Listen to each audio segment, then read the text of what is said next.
Evoking the Victorian Age, costumes from 19th century movies. Queen Victoria ruled Britain from 1837 to 1901 during one of the most expansive and controversial times in British history. The Industrial Revolution saw the displacement of most peasants into the cities, and the harsh takeover of landowners further displaced even more people, forcing many into British colonies where they displaced others. Almost constant war on the frontiers and with other competing empires made Pax Britannia similar to the rule of the Romans. However, the rise of the machine age made Britain and her colonies rich with the rise of the middle class. Although many people starved in city slums, the working class and middle class grew from 20% to 90%, where a majority were urbanized consumers rather than rural farm workers. Life was not more difficult during the Victorian Age, but serious problems with overcrowded cities, pollution, and disease would not be addressed until after 2 world wars, despite efforts by reformers, including Prince Albert and the Queen herself. The rise of spending money completely changed the market, inviting fashions in clothing and homes for a growing body of middle class and working people, and not just the 2% elite. 1830 to 1840, puffed sleeves and petticoats. Post-Regency fashion saw the lowering of the waistline and return from the columnar fashion to an hourglass figure with wide shoulders, small waist, and huge skirts. The skirts were held out from the legs by layers of starched and ruffled petticoats, and the sleeves were either tightly gathered, or stiffened and pushed out with undergarments. The neck was wide, often covered with a bertha of lace. Bonnets were perky on layers of ringlets or elaborate updos in braids and curls. Gradually, the sleeves lowered until they tightly covered the upper arm and were often wide at the cuff. Hairstyles became smooth and bonnet brims moved forward to cover the face. The wide neck closed, covered with collars or elaborate berthas.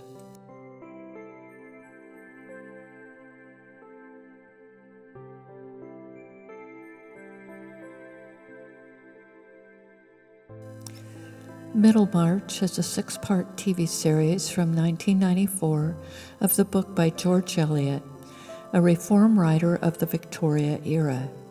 It is one of the most famous of the psychological novels Eliot was known for, following different couples as they marry and try to negotiate life in a small provincial town. The feeling of this movie evokes life in a smaller Britain before the huge empire, but as it was rising. The costumes are accurate for the time and evoke a wide range of wealth and style.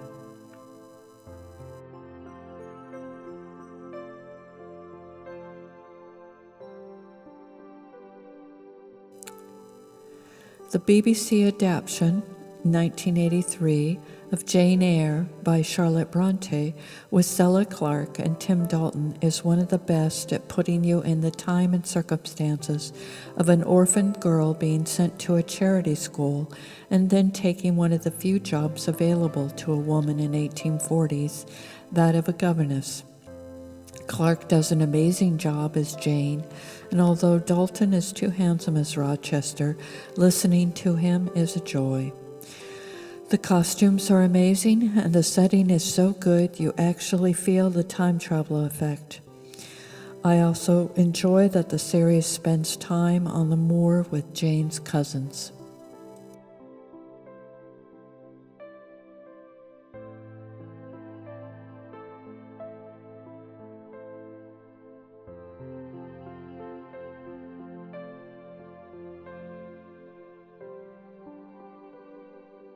The Brontes were known for their difficult and moody books. Anne Bronte's Tenant of Wildfell Hall deals with a wife taking her son from the abuses of an alcoholic father. It takes place on the moor and is another excellent example of the claustrophobic gossip of a village. It does have a happy ending when Helen falls in love with and eventually marries a local man. This is another BBC adaptation from 1996 with excellent costumes, evoking the mood of rural England with Victorian sensibilities, getting in the way of romance.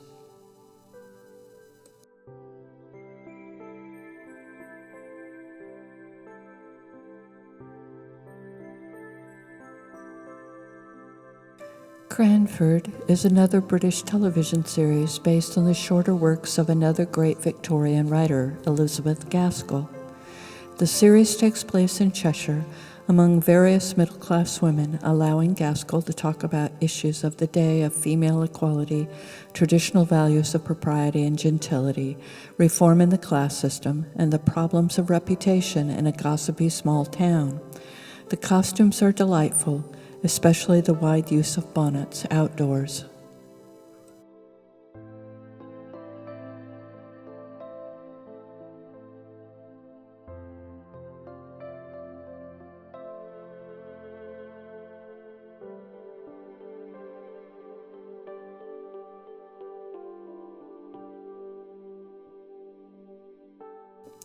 (1850 to 1860), the crinoline.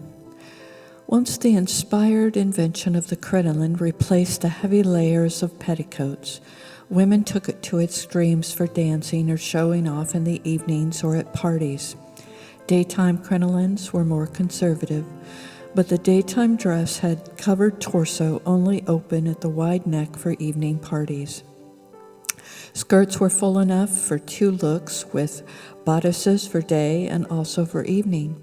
Styles were creative, with jackets, ruffles, sleeve and skirt trims, collars and hats, keeping only the bell-like silhouette, which began to elongate in the late 1860s into an elliptical hoop loaded at the back.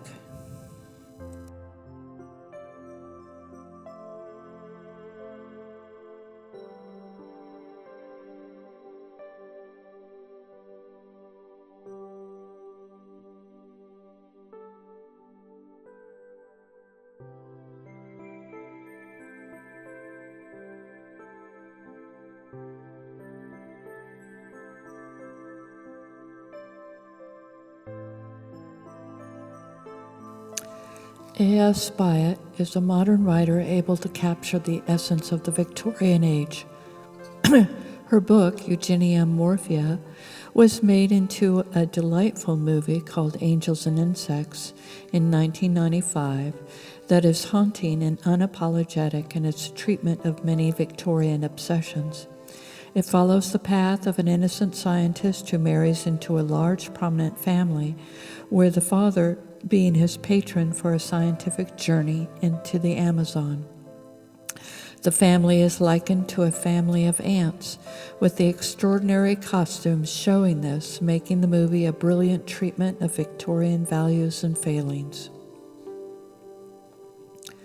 Another Byatt book, Possession, deals with the pursuit of two literary historians into the private lives of two Victorian poets, and was made into a movie in 2002 with one of the best Victorian love scenes in the industry, showing Jennifer Ale in a corset over a chemise.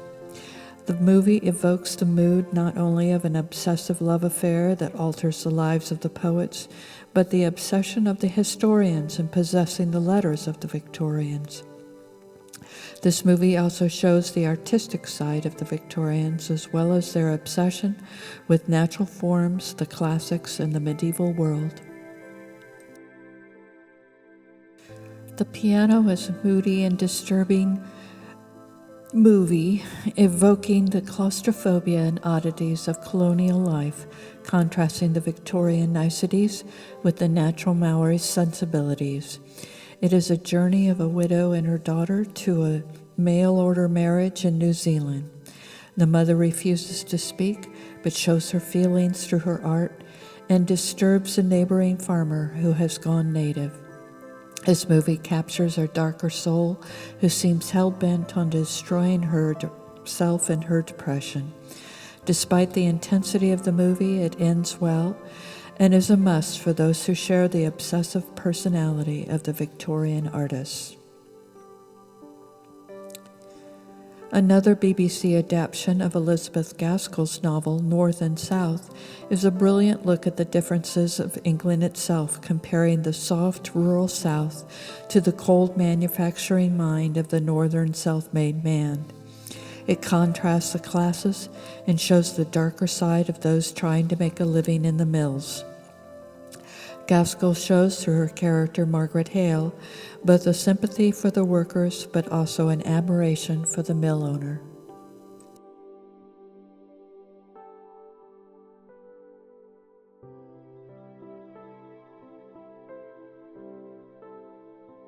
The adaptation of Thomas Hardy's book Far from the Madding Crowd in 1967 has the strange hair and makeup of the time, but does such a good job of evoking rural England that it's easy to overlook Julie Christie's makeup. The movie is beautifully filmed with wide landscapes capturing the darker moods of the movie. The story deals with the ups and downs of a small farmer, contrasted with a charming soldier and a large landowner competing for the hand of the beautiful and vain Bathsheba Everdeen. It does have tragic and dark moments, but it is so beautiful that it does justice to the magnificent book.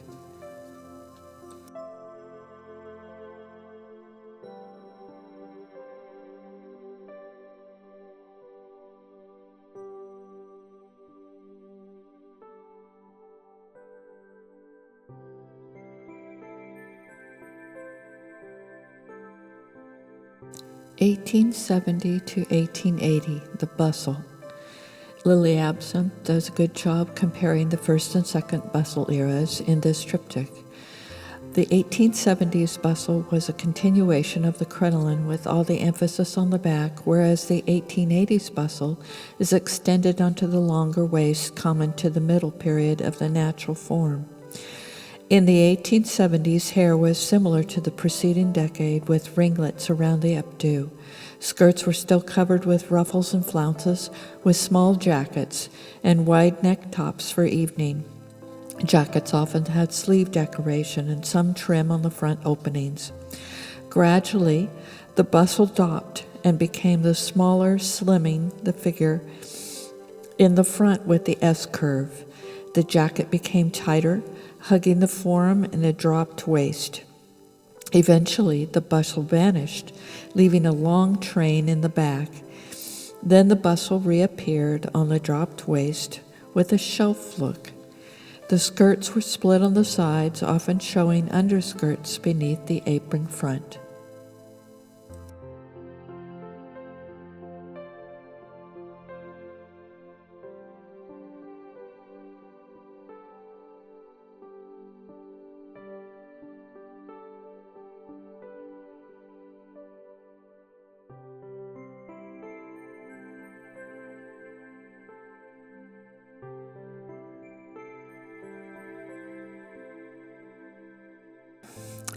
The 2004 Phantom of the Opera movie is a visual delight, taking in the look of the theater of the Victorian world. Many people enjoy it for the music, but Alexandra Byrne grounds the fantasy in the 1870s. The dance numbers take on the opulence and style of Paris, and the uniforms and colors do the period justice.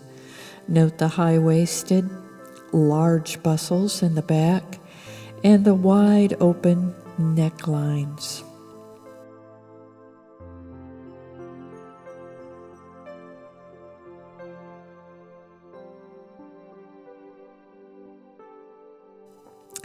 Another surprise is the old movie of Anna Karenina, starring Vivien Leigh, who evokes the move into the natural form as well as she did in Gone with the Wind. The story, like so many Victorian stories, is heavy-going, but the sets and costumes are a delight, with the upset hair and the thinning figure of the time, moving gradually into the sweeping S-curve with ruffles on the front of the jackets, the trains on the skirts, and the absurd little hats.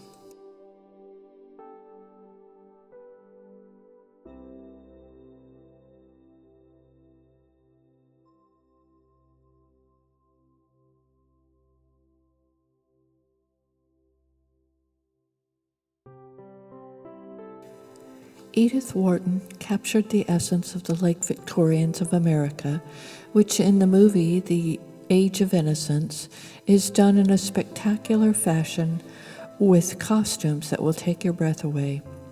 If you want to see the natural form, this is the movie to watch. Old and young, men and women, the costumes are a pure delight, and the sets are incredible. The story follows the tragedy of Archer and his cousin as he tries to save her from the center of old New York.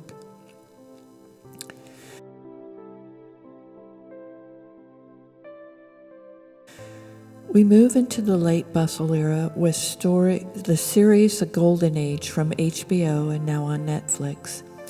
Again, it focused on New York in a battle between old money and the nouveau riche.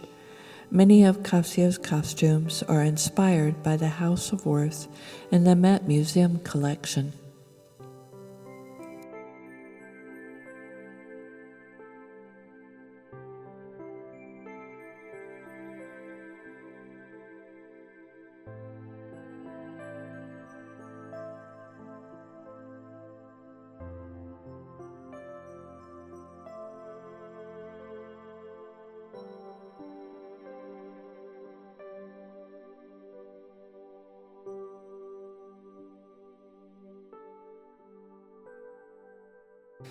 (1890 to 1900), large sleeves and shirtwaists. We wrap up the 19th century with a return to the styles popular in Victoria's youth, the hourglass silhouette with large sleeves, a tight waist, and a bell skirt. The skirts for everyday wear were often held out at the hem by stiffened fabrics for easier walking.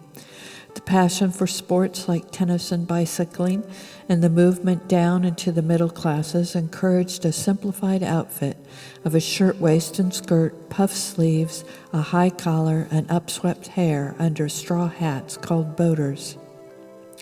Women in the upper classes moved to larger hats of straw covered with ribbons, flowers, and feathers, but the shirtwaists and skirts were popular, turned into lace and ruffles.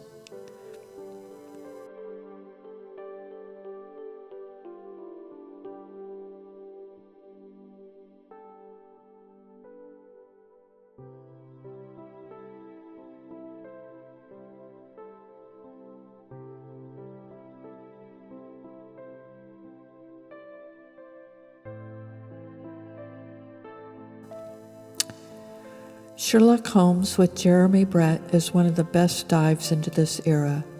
The creators tried hard to take every aspect of late Victorian life and make it seem real through sets and costumes. Although women appear infrequently, when they do, they are appropriately attired. Despite not being a good series for the person wanting women's clothing, it is worth watching this series for a full immersion into Victorian Britain.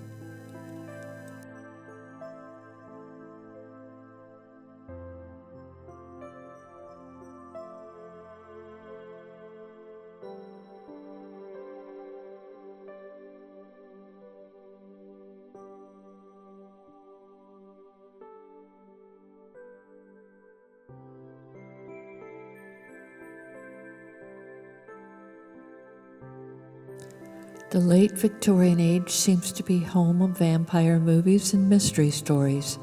The Gothic romance Crimson Peak is one of the best dives into the 1890s with stunning costumes decorating the aura of death, especially the golden costumes of Edith, which run from the large sleeves of the late 80s to the shirtwaists and skirts of the late 90s.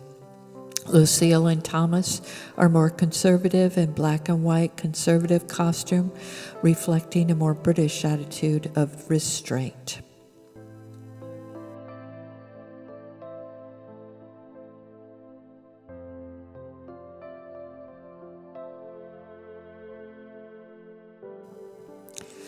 Another Hardy novel adaptation by Roman Polanski, Tess, is set in the British countryside.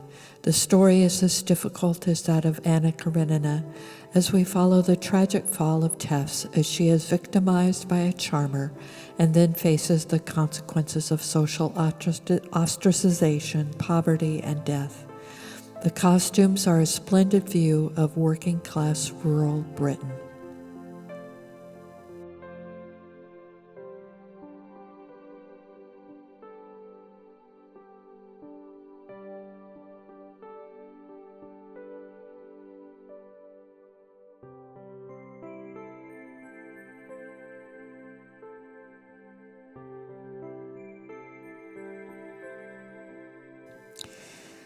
Edith Wharton's House of Mirth was adapted to the screen in 2000 and follows the tragedy of Lily Bart, another woman of upper-class New York who takes a fall into debt and is ostracized. Gillian Anderson is breathtaking as Lily, one of Wharton's best characters who cannot fit into the straight-laced world of Victorian New York. The costumes and sets are just superb.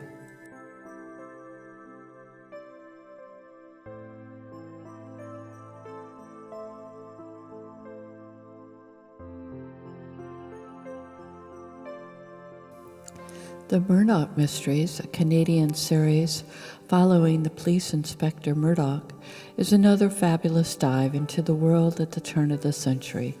The creators go far with stories with relevant topics of social reform and invention, showing the fascination with machines, sports, and emancipation common to the era.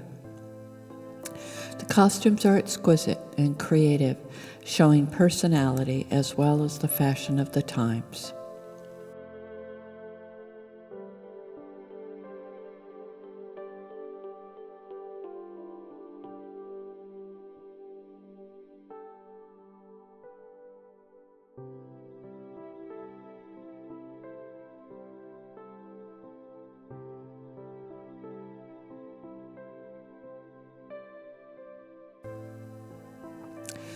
(1900 to 1910), the pigeon breast S-curve.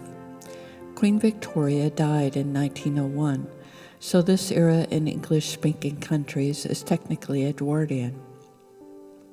Fashions did not change that much from the previous decade, the larger sleeve tightening and the shirts tightening the front with more elaborate decorations to the rear, throwing the hourglass into the S-curve, popularized by images of the Gibson girl and women with impossibly large hats.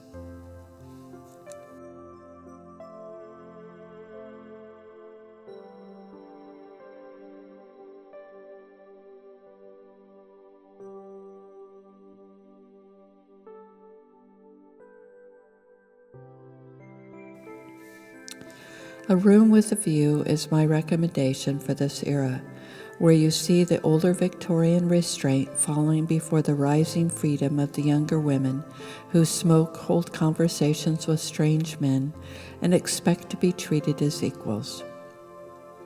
The movie is a delightful visit to this clash of values with sumptuous costumes and settings.